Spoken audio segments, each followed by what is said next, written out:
Puji nama Tuhan, selamat malam, shalom semuanya. Saya berharap saudara semuanya diberkati oleh Tuhan. Dan nampak dari mimbar ini, wajah-wajah saudara memang wajah-wajah orang yang sedang diberkati oleh Tuhan. Yang percaya diberkati Tuhan boleh lambaikan tangannya dan berikan kemuliaan yang meriah buat Tuhan. Wow, puji Tuhan, puji Tuhan, puji Tuhan. Saudara yang angkat tangan, yang bersiap benar-benar menyediakan hati saudara untuk diberkati firman. Saya percaya Tuhan akan senantiasa melimpahkan kasih dan rahmat-Nya kepada kita semuanya. Selalu diberi umur panjang, amin. Diberi masa depan yang kilang gemilang, utangnya dilunasi oleh Tuhan. Oh iya, puji Tuhan itu. Iya, biasanya yang ketiga aminnya kencang, tapi di sini enggak itu. Jadi kita semuanya orang-orang yang diberkati Tuhan. Walaupun enggak apa-apa juga, kalau punya cicilan enggak berarti enggak diberkati oleh Tuhan. Karena kadang-kadang banyak cicilan semakin menambah banyak jam doa, haleluya. Gitu. Yang punya banyak cicilan boleh katakan amin? Anyway, saudara, saya tidak akan berlama-lama karena saya tahu bahwa pengkhotbah yang disukai jemaat itu yang khotbahnya cepat. Oh, karena sudah ada amin jadi tak tambahin setengah jam nanti ya. Saya nggak masalah. Perjalanan saya dari rumah lebih dari 1 jam lebih 15 menit. Jadi kalau khotbah hanya 45 menit kok rugi sama perjalanannya itu. Apalagi tadi sudah nggak amin, tadi saya bilang cinta ini jadi tak panjangin saja. Anyway, seperti yang kita ketahui bahwa di bulan ini kita sedang membahas tema yang sangat menarik sekali. Tema yang berkelanjutan dan saya bersyukur telah mendengar beberapa khotbah. Hampir semua khotbah di ibadah minggu saya sudah dengar. Mulai dari Bapak Gembala menyampaikan khotbah, beberapa hamba-hamba Tuhan yang lain. Dan saya bersyukur diberkati Tuhan luar biasa juga. Dan untuk menambahkan berkat itu juga bagi kita semuanya, kita pun juga akan sama-sama memikirkan tentang tema ini. Tapi ini doa malam, jadi saya berharap nanti lebih aplikatif, sehingga saudara pulang dari tempat ini bisa lebih diberkati oleh Tuhan. Amin, puji Tuhan. Bapak Ibu, apa sih advantage atau keuntungan dari orang-orang yang hidup baru? Nah, saudara kalau mendengar khotbah-khotbah minggu, tentu saja adalah khotbah-khotbah yang mengingatkan kepada kita tentang pentingnya kita untuk tahu hidup baru itu seperti apa yang perlu kita lakukan dalam kehidupan baru, mulai dari bagaimana kita memberikan hidup kita sebagai persembahan yang hidup bagi Allah, betul kan? Itu kan Bapak Gembala itu di minggu pertama gitu kan, diambil dari Roma itu, memberikan hidup kita sebagai persembahan yang hidup bagi Allah itu. Nah mulai dari itu lalu kemudian juga ditambah dengan banyak khotbah-khotbah yang lain. Mengingatkan kepada kita bahwa kita ini dibaharui. Nah itu khotbah dari Ibu Gembala yang juga sudah disampaikan. Kita ini bukannya hanya sekedar apa? Ditambal sulam, no. Kita sepenuhnya dibaharui. Sehingga kita betul-betul menjadi manusia yang baru. Hidup yang baru. Tapi persoalannya adalah begini. Dari antara semua khotbah-khotbah yang sudah kita dengar, kita perlu juga memikirkan tentang apa sebetulnya kepentingan atau apa sebetulnya keuntungan dari orang-orang yang hidup baru. Well, ini bukan teologi kalau kita mau melakukan sesuatu, kalau kita dapat keuntungan. Bukan seperti itu. Ini bukan transaksional, bahwa kalau kita benar ada keuntungannya baru kita lakukan. Nah kadang-kadang cara penyampaian yang salah dari berkat-berkat Tuhan untuk jemaat, kadang-kadang mengesankan bahwa apa? Bahwa kalau kita memang benar akan mendapatkan sesuatu, baru kita mau melakukan. No, ini bukan soal itu. Tapi kita perlu tahu juga bahwa kalau Tuhan kehendaki kita bukan hanya dilahir barukan, tapi juga kemudian bertumbuh dalam kehidupan yang baru, memang itu adalah sesuatu yang sangat amat baik bagi kita. Nah apa itu kebaikannya? Yang pertama, saudara akan lihat bahwa orang-orang yang hidup baru yang pertama punya tujuan hidup yang baru. Ya dong, kalau hidup lama kita itu memiliki tujuan hidupnya sendiri, maka ketika diubahkan menjadi hidup yang baru, tujuannya pasti berbeda. Tidak mungkin bahwa orang-orang yang hidup lama di luar Tuhan, tanpa repentance, tanpa pertobatan, tanpa iman, memiliki tujuan hidup yang sama dengan orang-orang yang sudah dilahir barukan dan hidup baru. Nah mungkin bahwa orang yang hidup baru pasti tujuan hidupnya baru. Punya rumah baru, punya mobil baru, punya istri baru. Enggak gitu. Ya kan? Bukan soal itu. Ini bukan soal barang-barang yang baru, tapi visi hidup yang baru. Apa itu? Dengar baik. Orang-orang yang hidup lama dalam daging itu pasti memikirkan hal-hal yang bersifat apa? Daging. Contohnya apa? Steak. Lalu apa lagi? Yukaku itu. Bukan. Memikirkan hal yang bersifat daging itu apa? Ya semua hal yang berpusat pada dunia ini. Betul nggak? Contoh misalnya. Tasku ini memang wis banyak, Rek. Ada sing LV, ada yang ini. Tapi kok kayaknya kurang. Kok gak ada sing warna orange ya? Begitu ya. Beli tas warna orange. Kalau punya warna orange kok rasanya gak cocok. Nek sepatunya gak orange ya. Orange itu sepatu itu.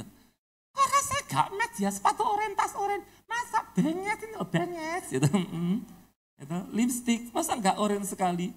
Orang-orang yang memikirkan hal-hal yang hanya bersifat dunia, itu tidak lebih hanya memikirkan hal-hal yang apa? Berkaitan dengan daging dan semua kesementaraan ini. Dan tahukah saudara, tujuan hidup yang lama dari kehidupan yang lama tidak akan pernah memuaskan. Ini sudah tidak mantuk, amin. Saya ulang ya, tujuan hidup dari orang-orang yang hidup dalam daging, yang hanya ingin memuaskan kebutuhan daging, believe me, percaya sama firman, tidak akan pernah dipuaskan. Apakah kecantikan memuaskan? Finally ya. Nah ini yang perlu saya sampaikan. Banyak anak muda hari ini, atau bahkan mungkin ibu-ibu lah, itu berusaha sibuk untuk apa? Mempercantik diri. Betul ya? Mulai dari botok lah, macam-macam lah. Botok tempe, botokan, macam-macam. Waduh, skincare itu mulai dari yang ini apa, packagingnya bulat sampai kotak, sampai segitiga, macam-macam sudah. Itu mulai sampai yang pletetan, pletetan, sampai macam skincare semua dipakai. Mereka berpikir bahwa semakin cantik diri mereka, semakin suaminya akan terpikat olehnya. Dengar baik-baik. Memang ya kecantikan itu bisa memikat pria. Ya harus diakui, nggak mungkin enggak. Betul ya Pak Gembala ya? Oh iyalah. Gitu. Iya betul. Kecantikan memang bisa memikat pria. Kalau enggak begitu ya Pak Gembala enggak mungkin terpikat dengan Bu Vivi lah. Udah amin diguyut itu ya itu. Jadi memang kecantikan bisa memikat pria. Tapi dengar baik. Yang mengikat hati pria itu karakter. Saya ulang ya. Kecantikan itu bisa memikat pria. Tapi yang mengikat pria itu karakter. Gak akan betah seorang pria tinggal di rumah bersama dengan istri yang cantik. Tapi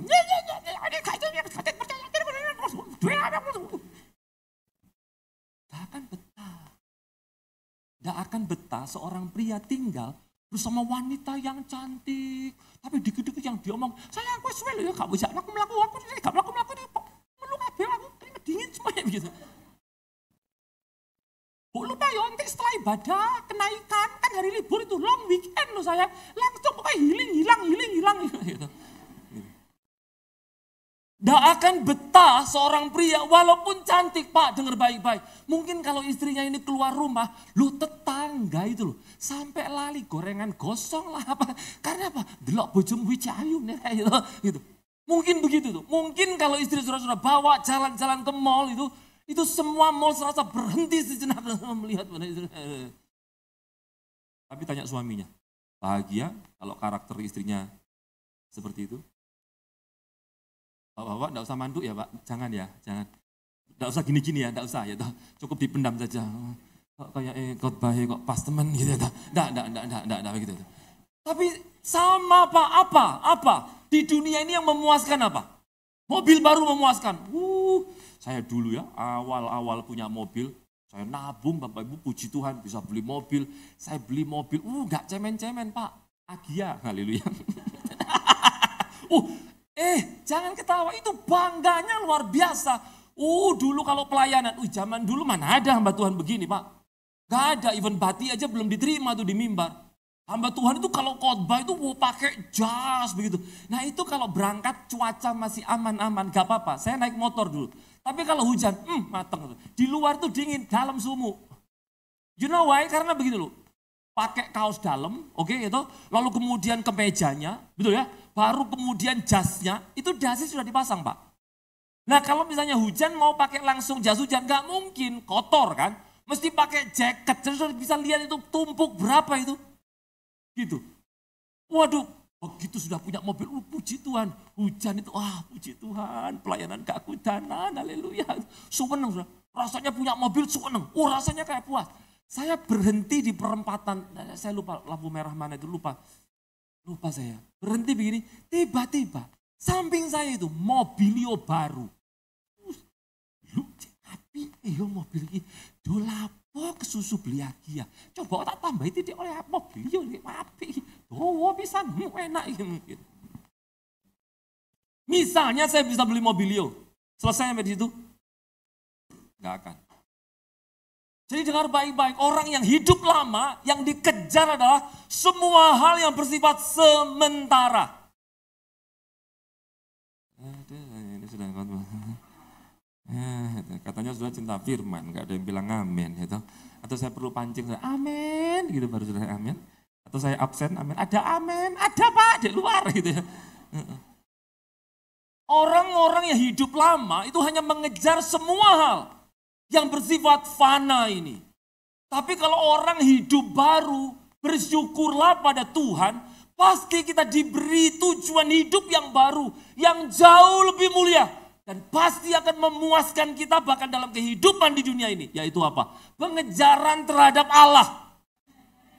Udah ada orang yang hidup lama tanpa Kristus, lalu memiliki tujuan hidup sebagai orang yang hidup baru, yaitu apa? Memuaskan hati Kristus. Tidak ada. Semua orang di dunia memuaskan hatinya sendiri. Dan itu tidak akan pernah terpuaskan. Makanya orang akan capek. Hidup bertahun-tahun kerja untuk ini, untuk itu. Tapi nggak bisa terpuaskan. Mesti ada kekosongan. Sebab dengar baik-baik. Allah itu memang create kita. Untuk kemudian ada satu tempat di dalam setiap hati dan jiwa kita. Bahwa itu hanya bisa dipenuhi oleh Allah. Dan tanpa itu tidak akan pernah ada kepuasan hidup. Tapi orang-orang yang hidup baru diberi arah tujuan hidup yang baru, yaitu apa? Bukan mengejar dunia ini, tapi mengejar kemuliaan nama Allah. Wah, ini ada yang mau tepuk tangan, tapi kok nggak ada yang nemenin ya, puji Tuhan itu. So, dengar baik-baik, Pak. Aduh, saya enggak hanya bicara soal teori ya, saya sudah bilang ini doa malam, nanti minggu lah, sudah simpan energi saudara. Karena saya akan menyampaikan hal-hal yang lebih philosophical and doctrinal. Tapi tahukah saudara, saya ini dulu tidak langsung jadi hamba Tuhan. Maksud saya dulu juga pernah bekerja. Dan waktu saya muda, saya doyan kerja. Sebentar ya, saya belum buka ayat ya, tidak apa-apa ya. Ini baru pendahuluan, tidak apa-apa ya. Jadi kota cepat pendahuluan ini 10 menit ya. Gampang, nanti begitu ayat langsung cepat, selesai begitu. Saya dulu juga bekerja Pak. Dan saya doyan kerja. Waktu saya muda, saya kerja 2 pekerjaan. Sungguh, itu sejak saya masih kuliah. Jadi kalau pagi saya kuliah, malam saya kerja. Apapun yang penting halal. Waktu itu masih single, tapi seneng memang. Sudah tahu, zaman anak-anak yang lain di kampung saya itu, masih main motor, sepedaan macam-macam. Saya sudah mulai kerja. Pekerjaannya apa? Hal-hal yang sepele. Tapi itu mendidik karakter saya ternyata. Apa itu? Saya jaga wartel. Do you know what is the meaning of wartel? Ada yang usianya sudah seperti saya, yang masih itu. Jangan, sebelum ada wartel, ada telepon koin, haleluya itu. Yang koin 1 kita lubangi, pakai, kemudian dikasihin benang, kling, gitu. Oke, gitu ternyata. Gitu. Lalu saya jaga wartel, ada teman saya punya satu area di Jalan Darmo itu rumahnya itu. Jadi ada bank, beberapa bank juga sewa di tempat dia. Nah, di situ dia bikin wartel. Lalu bilang gitu, aku nih malam lu nganggur, jaga bawa wartelmu, saya bilang gitu. Lu gak apa-apa tak kamu? Gak apa-apa, lu bisa tetap teman kuliah ini. Masih bisa kerja lu, justru aku sambil jaga wartel, sambil kerjain itu. Ya wis gak apa-apa, jaga wartel. Doyan kerja Pak. Begitu saya sudah lulus, sebelum saya lulus kuliah, saya sudah di-hire oleh sebuah company begitu. Saya kerja double. Pagi saya ngantor, malam saya main band. Betul, keliling di beberapa pub. Ini ya, kan dulu belum dalam Tuhan ya, jadi gitulah itu. Jadi main band.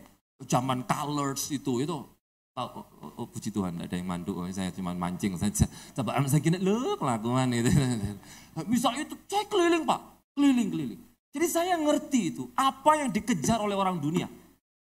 Dan dengar baik-baik, gak akan pernah memuaskan. Tapi waktu kita diberi arah hidup yang baru, yaitu Kristus sendiri, Allah sendiri. Dengar baik-baik, perjalanan hidup kita menjadi lebih bermakna karena bukan soal kita lagi. Makanya orang yang hidup baru, yang arah tujuan hidupnya baru, gak sibuk dengan penilaian manusia, yang dia pikirkan adalah bagaimana aku di hadapan Allahku. Itu, bahkan waktu melayani saja, ini bukan soal popularitas, ini bukan soal apa itu. Semakin terkenal, jemaat memandang kita, no. Sebab apa? Ini bukan soal saya, tapi soal Allah. Orang-orang yang punya hidup tujuan baru itu bahkan dalam pelayanan yang ngerti bahwa penonton itu bukan jemaat, tapi sorga itu. Nah, kamu saya. Jadi tidak berusaha untuk menarik perhatian jemaat kepada dirinya. Tapi mengarahkan seluruh perhatian jemaat kepada Allah. Jadi orang-orang yang hidup baru, dan saudara akan lihat, punya tujuan yang begitu luar biasa. Salah satu orang yang paling saya kagumi, yang juga sempat disampaikan oleh Bapak Gembala waktu khotbah pertama, yaitu tentang Paulus. Saya suka bagaimana beliau menyampaikan bahwa Paulus ini bukan hanya orang yang rela mati untuk Kristus, tapi juga mau hidup untuk Kristus. Lali kabeh saudara sekalian. Kan nenek nongol banyak catatan. Nang gereja gak ngomong kitab, gak nyatin. Tapi itu pasti karena Bapak Ibu ingatannya sangat tajam dan kuat, haleluya. Karena saya ngambil lagi. Coba lihat satu bagian firman Tuhan. 2 Korintus pasalnya yang keempat. Lihat ya bagaimana para rasul, khususnya Paulus ini, itu memandang kepada sorga dan bukan pada dunia itu. Di tengah semua situasi yang dihadapinya. Perhatikan ini. 2 Korintus pasal yang keempat, ayatnya yang ke-16. Sebab itu kami tidak tawar hati. Nah kalau saudara baca Alkitab ya, lalu kemudian ada kata begini, sebab itu kami tidak tawar hati. Nah mestinya harus tahu tuh, sebab itu sebab apa? Mantuk lagi ya. Amin, saudara ngerti maksud saya? Sebab itu kami tidak tawar hati. Loh kita itu mesti harus berpikir, loh sebab itu sebab apa? Ngerti maksud saya? Karena kalau kita tidak ngerti apa yang dimaksudkan itu, ya kita nggak nyambung dengan semua kalimat bawahnya itu, berikutnya. Karena memang Alkitab itu memang saling terkait. Makanya perlu memperhatikan konteks. Apa? Konteks. Tanpa memperhatikan konteks, tanpa mengerti konteks, dalam hal apapun, kita tidak akan pernah mendapatkan makna yang sejati. Dalam hal apapun ini, dalam hal apapun. Kalau kita tidak ngerti latar belakangnya, nggak ngerti konteksnya, kita tidak akan pernah mendapatkan makna yang sejati. Nah, jadi kalau sudah memperhatikan, sebab itu, wah ini berkaitan dengan apa? Kesadaran Paulus mengenai apa? Dirinya yang sebetulnya lemah, fragile, mudah pecah, gak ada apa-apanya itu. Tapi kemudian di dalam kelemahannya, dia dipercaya untuk menjadi pemberita Injil yang luar biasa. Dan dia tahu itu semua karena kasih karunia Allah. Dari mana saya tahu? Dari ayat-ayat sebelumnya. Jadi untuk tahu konteksnya, baca ayat sebelumnya dan ayat sesudahnya. Gitu ya. Jadi sebab itu oleh karena kepercayaan Allah terhadap dirinya yang lemah, yang fragile itu. Tapi di saat yang sama Allah juga menguatkannya. Dia bilang kami tidak tawar hati. Tetapi meskipun apa katanya? Manusia lahiriah kami semakin merosot. Nah ini dia. Semua orang dunia yang tujuan hidupnya masih tujuan hidup yang lama, memikirkan manusia lahirinya semakin meningkat. Is that true? Betul ya? Semua orang dunia pasti begitu. Makanya kepingin apa itu? Tampil yang lebih itu. Pasti. Semua orang itu rasanya kayak begitu tuh. Orang-orang dunia selalu pengen tampil lebih. Jadi misalkan ada kumpul-kumpul. Reunian, ayo kecil-kecilan reunian ya. Kumpul, langsung persiapan. Ini aku kumpul pakai baju apa ya? Nanti cincin mana sih yang tak pakai ya? Ya aku pakai. Sampai, sudah tahu waktu ini ya, waktu di Indonesia itu kan ada momen-momen di mana mayoritas warga itu pulang kembali ke desa. Sudah ngerti saya? Ngerti ya? Ya, nanti ya. Pulang ke desa. Sudah tahu, rupanya tercatat bahwa di momen-momen itu persewaan iPhone persewaan iPhone itu ludes. Artinya apa? Semua orang pengen tampil mewah, nampak kaya.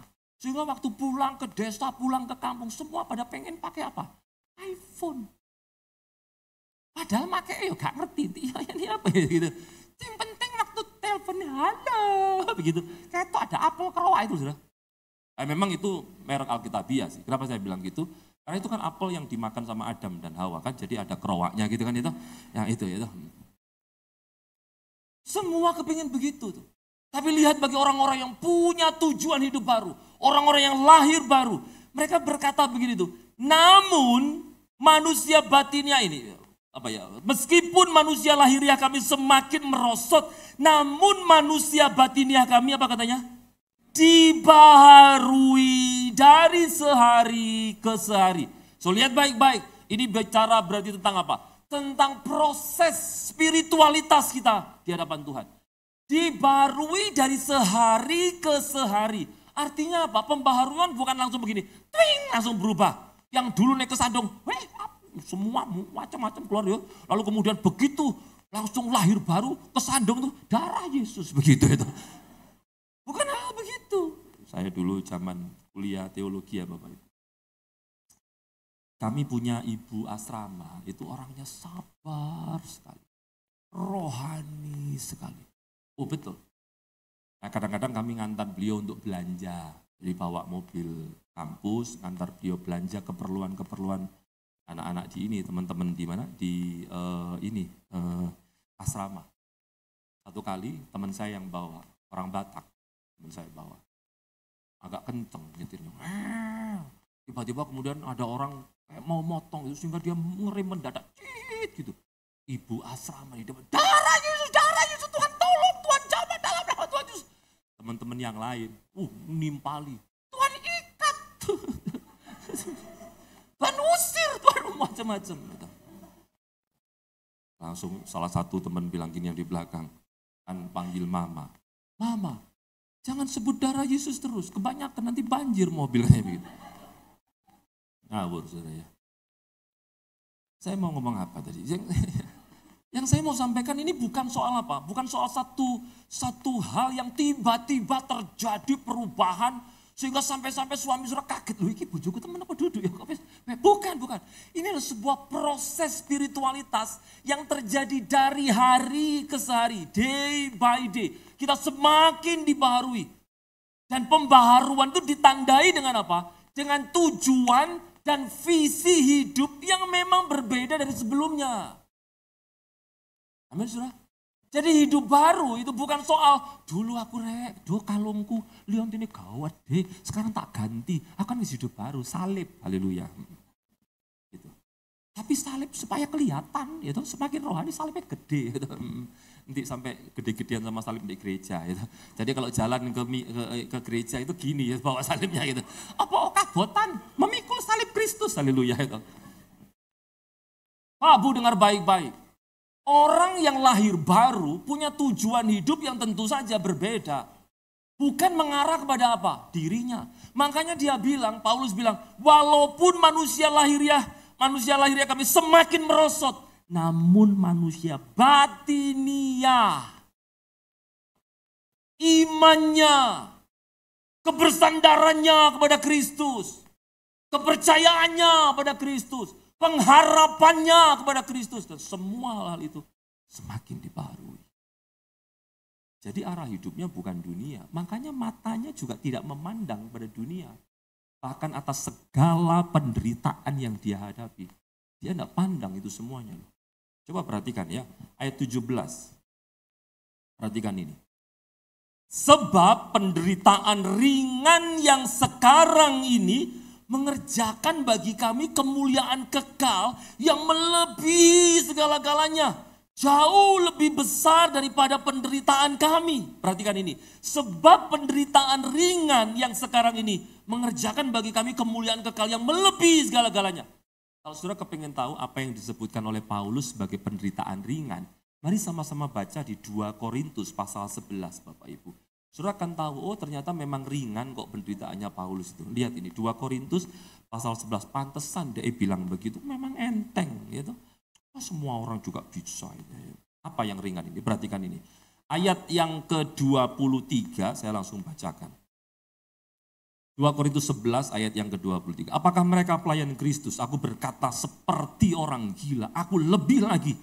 Aku lebih banyak berjerih lelah, lebih sering di dalam penjara, didera luar batas, kerap kali dalam bahaya maut.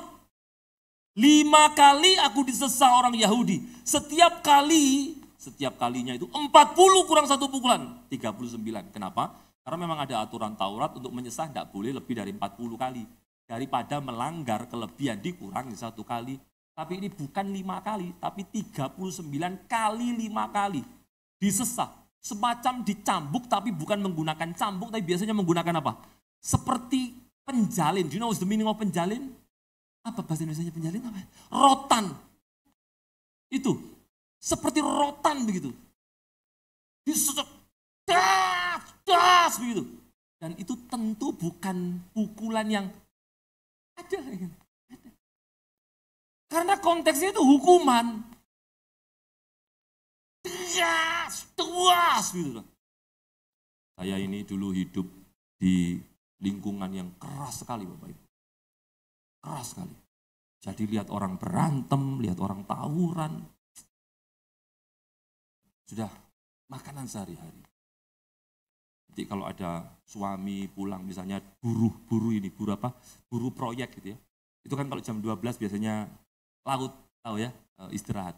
Pulang ke rumah, begitu tidak ada nasi, duar, kompor sak dandang itu tendang suaminya gitu. Grobiak, nanti siapa tukaran? Biasa Dodik Karoni. Saya masih ingat nama tetangga saya gitu. Dodik masih hidup juga ya, puji Tuhan. Kayak begitu. Yang teman-teman kuliah saya pernah main ke rumah saya. Hari Sabtu sore mereka main ke rumah. Mereka tidak berani masuk dari gapura gang depan itu tidak berani masuk. Kenapa? Aku nggak berani masuk. Lihat ada orang banyak kayak mau tawuran. Padahal nggak tawuran. Ngapain? Taruhan burung dara. Jadi semua orang pada di jalan, langit gitu. Nggak berani masuk, takut. Namanya tawuran. Saya pernah lihat ada orang itu ya. Anak muda lari-lari dikejar sama kelompok yang lain. Karena mungkin dia sudah kena pukul di sana, jatuh dia. Jatuh itu langsung pukul pakai balok. Karena waktu saya membaca ini, saya seperti diingatkan ketika saya melihat dengan mata saya kekerasan yang begitu rupa. Dan itu terjadi pada orang yang apa?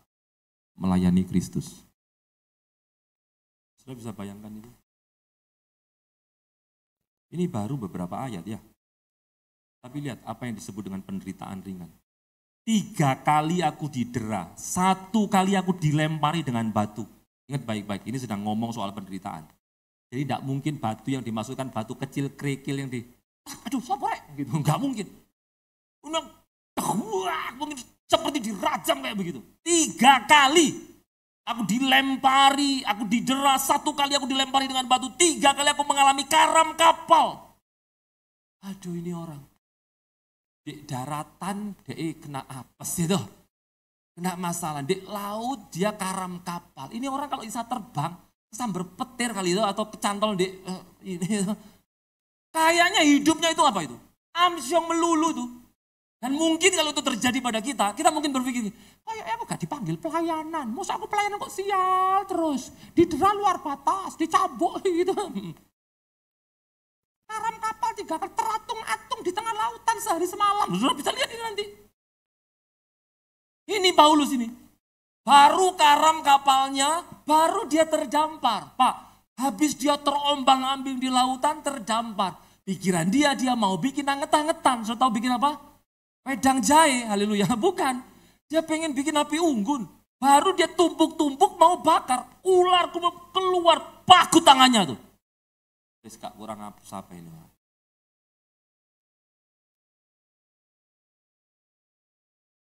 Perhatikan baik-baik ya. Saya lanjutkan. Sehari semalam aku terkatung-katung di tengah laut.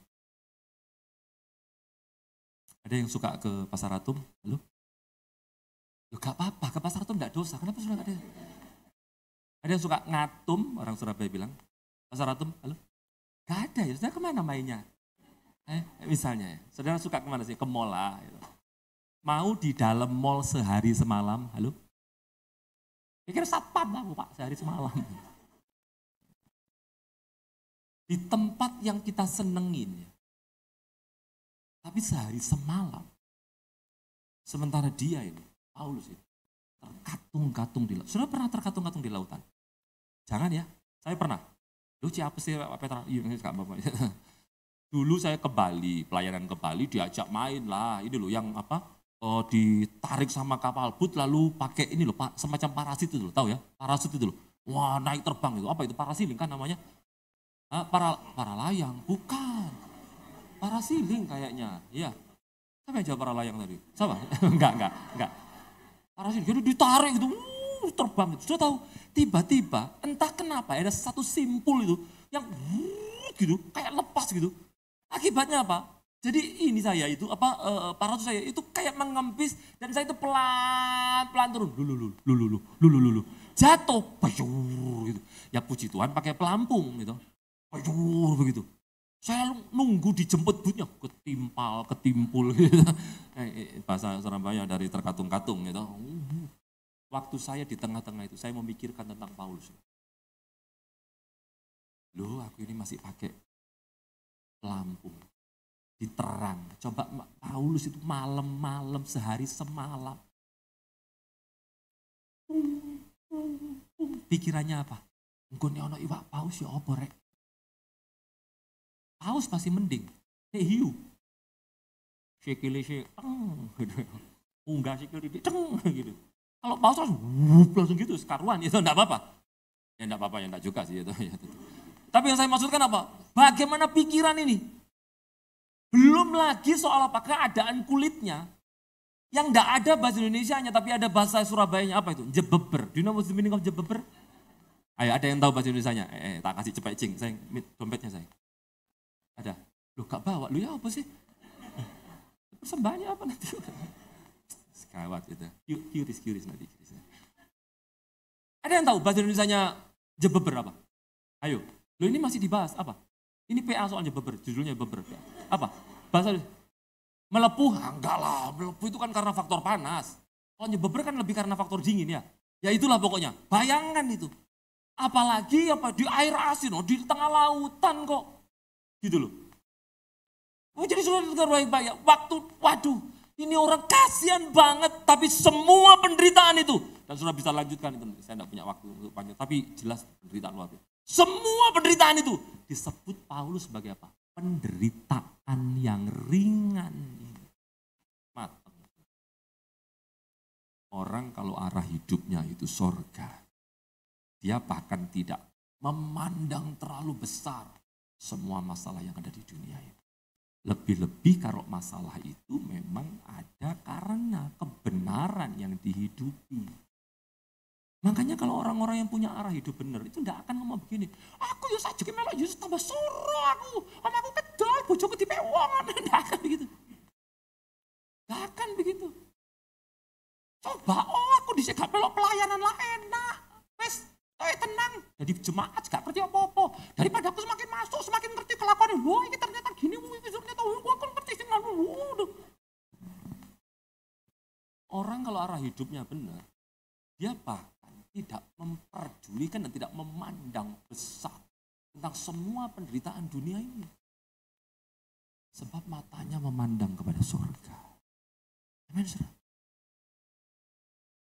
Bapak-bapak yang kerja susah payah untuk keluarga, tidak akan bilang begini, lu dek ngomong sing enak ya karo aku itu kerja soro-soro, siang jadi malam jadi siang, kaki aku jadi kepala jadi kaki, apa ya, salto gitu kan gitu. Semua demi kamu, ngerti kan? Kayaknya demi kamu sama anak-anak, aku lo apa? Aku sopi petalia, total bodoh keranjang, sampai kasih jebol lo keranjangku, kata cekot. Kamu bola balik, Shopee, paket gitu. Duit siapa? Duitku tuh, gitu. Ngono kok dikon gak enak iki, gak gelem. Wah, rasanya kayak apa? Pengorbanan yang besar menuntut apa? Perhatian yang lebih besar lagi kan? Halo? Begitu tuh, karena apa? memandang penderitaan dunia ini sebagai sesuatu yang amat sangat heboh dan besar. Sebab matanya terarah pada dunia.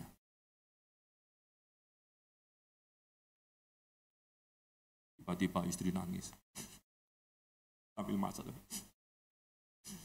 Begitu pas suami lewat di pater-pater.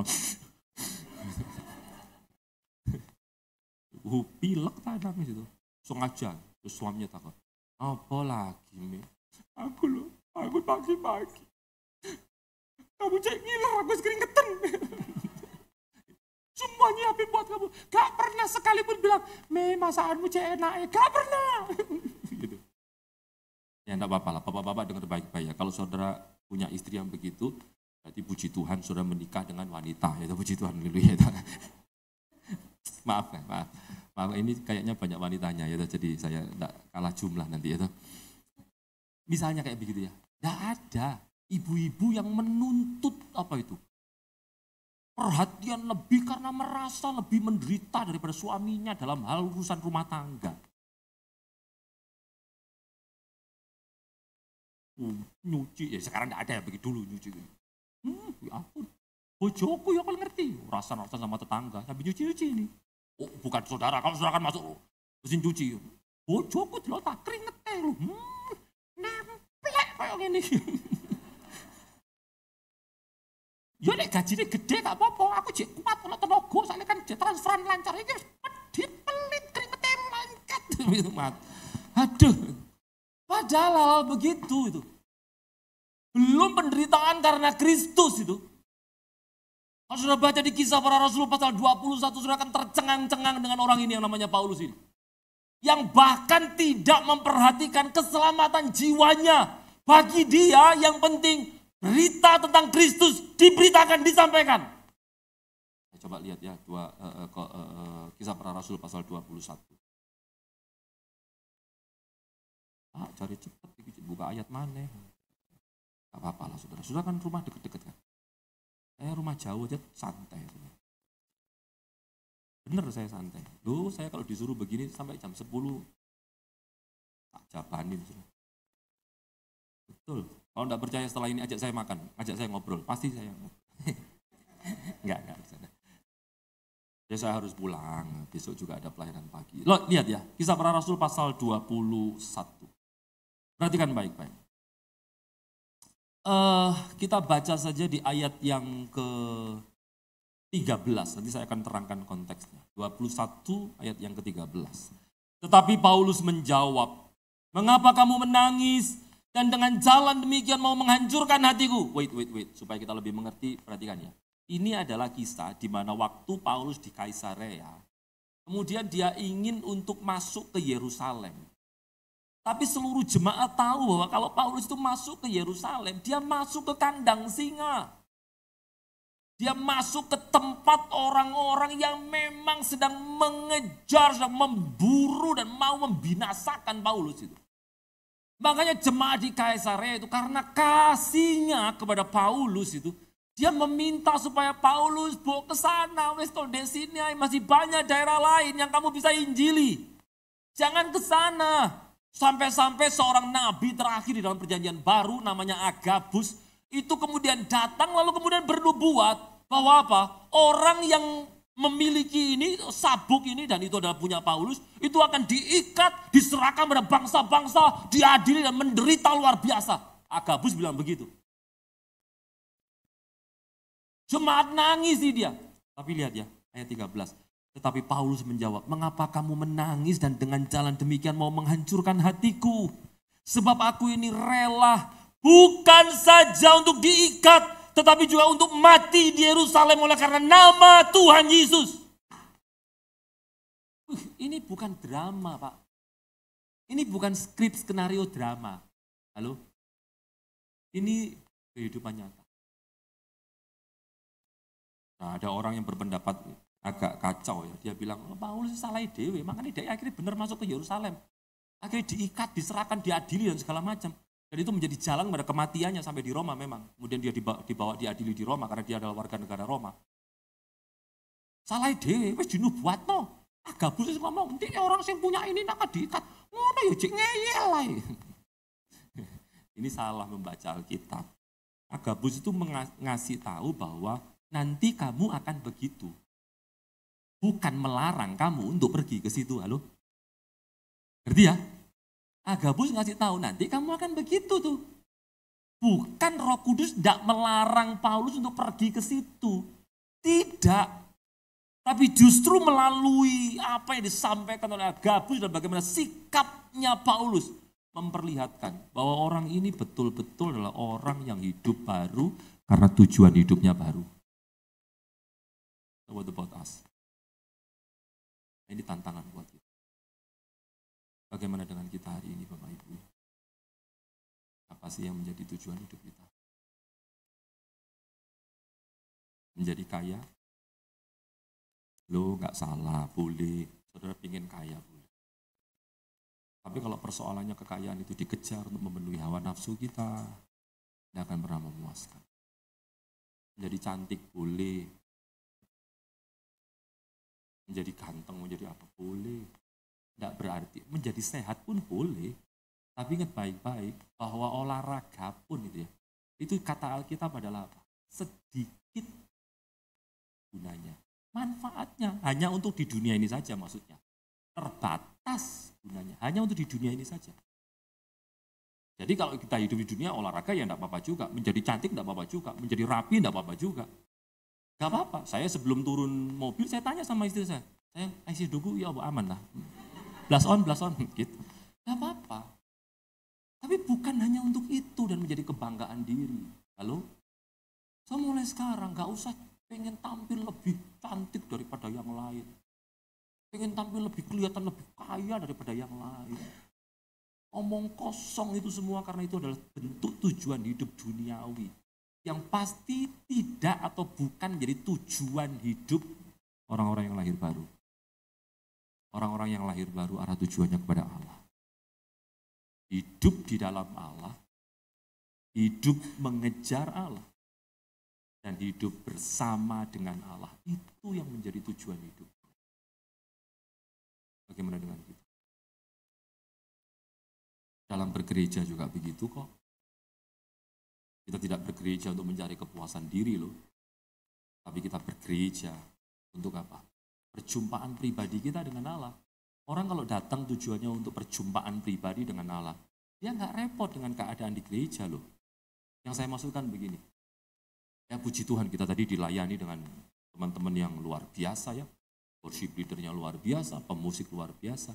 Ada beberapa gereja yang minim soal apa? Soal orang-orang yang bertalenta, bahkan di bidang yang dia layani. Sangat minim, ada gereja-gereja begitu. Ada WL yang lupa lirik ada. WL salah lagu ada. Salah lafal juga banyak. Ku jatuh cinta padanya, tambah dan dalamnya. Betul ya? Loh kok isa tambal ban dalamnya itu ya apa sih? Ku tambal ban dalamnya.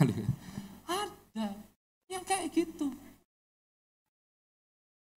Yang WL gak ngasih arahan untuk overtone. Yang lain overtone misalnya. Ada yang begitu itu. Ada sing jangankan kok pas pelayanan. Latihan tuh eker-ekeran dewek sudah. Keyboardis sama WL. Kalau aku sih bener pengen apa sih mau cek, ini suara menang D, kenapa ya gitu. Tapi waktu kita beribadah dan tujuan kita ada pada Allah, itu adalah relasi pribadi kita dengan Allah kok.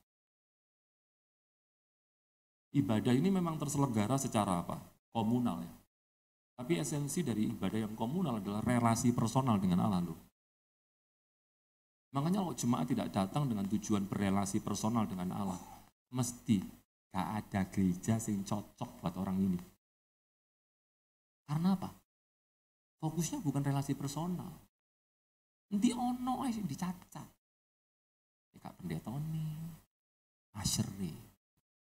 Aku nek WL sing WL dhek gak iso ngangkat, aku gak iso ngangkat. Saya sampai heran. WL itu tugasnya kata-kata apa sih? Oh iso itu. Gak ngangkat kok nyalano WL gitu. Nanti ono gereja, aku gak seneng aku nek ibadah kademen. Aku gereja aja ademe ngono. Ono ae. Mbok penyembahan itu kayak gereja modern itu loh, lampunya dipateni kabeh lah enak sih. Ada aja wis pokoknya ada aja. Sama, membangun keluarga juga begitu kok. Kalau arah tujuan hidup kita membangun keluarga hanya untuk supaya bahagia, Pak Bu dengar baik-baik. Selamat datang dengan tidak ada kebahagiaan dalam keluarga.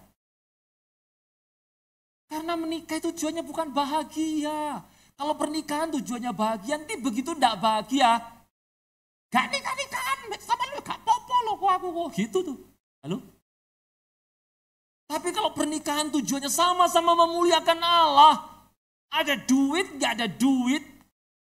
Bisa check out Shopee atau enggak, itu tetap sama-sama memuliakan Tuhan. Halo?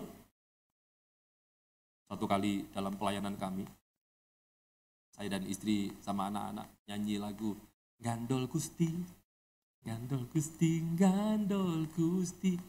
Itu lagu memang didesain untuk tempo yang ceria ya, cepat ya. Gitu. Itu lagu enggak bisa. Gandol Gusti. Enggak enak, sudah enggak enak. Memang lagunya memang tipikal lagu yang ini ya, cheerful gitu ya, yang ceria. Tapi tahu kan saudara? Bahkan ketika kami nyanyi lagu itu, air mata saya, istri, no wetes. Bukan karena apa? Bukan karena penderitaan, aku gandol Gusti lah. Bukan. Tapi karena itulah kehidupan kami. Dan kami bersyukur bahwa Allah adalah pribadi yang tepat untuk kami gandol kepadanya. Gak sibuk. Duit-duit puji Tuhan. Gak duit-duit meneng-menengan aja lah. Gitu loh Bapak Ibu. So mari hari ini sama-sama kita memikirkan ulang tentang arah tujuan hidup kita. Sebab hidup baru itu pasti punya tujuan hidup yang baru juga. Adalah gak mungkin kalau orang hidup baru tujuan hidupnya masih lama. Gak mungkin. Begitu orang hidup baru diberi tujuan hidup yang baru. Yaitu apa? Bukan dunia. Bukan dirinya, tapi Allah. Makanya waktu kita memuliakan Allah, itu bukan demi Allah loh ya. Ini saya sudah mau selesai. Tapi sebentar lagi didik enggak saya. Waktu kita disuruh Tuhan, diberi tujuan hidup baru untuk memuliakan Allah, itu bukan demi Allah. Pak Bu dengar baik-baik, Allah itu tetap Allah, tidak peduli kita memuliakan dia atau tidak. Tuhan itu tetap Tuhan, tidak peduli kita sembah dia atau tidak. Bahkan kita percaya dia ada atau tidak pun dia tetap ada dan dia tetap Tuhan. Penyembahan kita tidak menambahkan kemuliaannya kok. Apa kita pikir bahwa semakin kita menyembah semakin mulialah dia, gitu loh. Makanya ada, tidak apa-apa ya saya ngomong ya, pendeta yang kurang ajar. Sudah tahu kurang ajarnya apa? Bisa ngomong begini. Sudah tahu persepuluhan itu bukan persembahan yang biasa. Itu persembahan yang istimewa. Loh, saya ini pro persepuluhan. Dan saya punya argumentasi teologis berkaitan dengan hal itu. Ini tidak hanya sekedar ini. Dan saya tidak punya kepentingan apa-apa juga soal persepuluhan. Tapi saya tahu memang, saya pro persepuluhan karena saya punya argumentasi teologisnya. Tapi yang saya maksudkan begini, dia ngomong begini. Sudah tahu persepuluhan bukan persembahan yang biasa. Waktu saudara memberi persepuluhan kepada Allah, itu mengaktifkan kuasa Allah dalam hidup saudara itu. Saya dengar itu rasanya kayak handphone bisa banting, saudara. Saking cicilan itu rumah gitu. Kok eman gitu. Loh, ini dipikir Allah itu kayak apa? Pikir mainan anak-anak yang dileboni koin joget-joget gitu tak? Sehingga kalau kita kasih persepuluhan, dia aktif tuh, halo? Teng, mandu-mandu atau apa.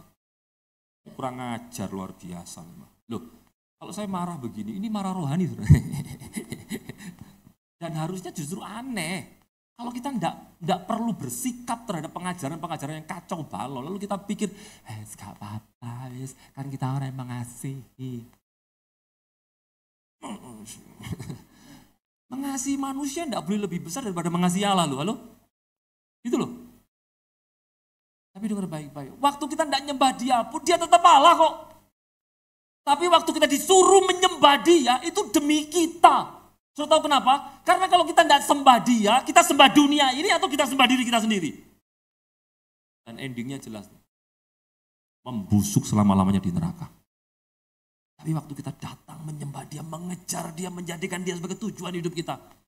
Oh, orang yang menikmati Tuhan di dunia, orang itu juga pasti akan menikmati Allah di sorga. Tapi kalau orang tidak menikmati dia di dunia, jangan harap akan menikmati Allah di surga. Mari merenungkan kembali tujuan hidup kita. Pak, kalau istri minta macam-macam, ingatkan. Tujuan hidupmu apa, Mi? Gitu ya. Ibu-ibu juga sabar. Kalau suami, Mi aku masakno ini, Pok, masakno itu. Tujuan hidupmu apa, Pak? Gitu. Ya enggak gitu juga kan, sudah ngerti maksud saya. Gitu. Tapi mari sama-sama renungkan ini baik-baik. Supaya benar kita sebagai orang-orang yang hidup baru juga memiliki tujuan hidup yang baru. Tidak ada yang lain, yaitu Allah tujuan hidup kita. Tuhan memberkati kita semua. Puji Tuhan. Tundukkan kepala dan kita akan berdoa. Mari saya minta teman-teman pemusik tentunya. Ambil waktu, saudara, mengambil waktu teduh sejenak dan renungkan kembali. Apa tujuanmu di dalam hidup rumah tanggamu? Apa tujuanmu di dalam pelayananmu? Apa tujuanmu dalam kehidupanmu hari ini? Mari ambil waktu sejenak.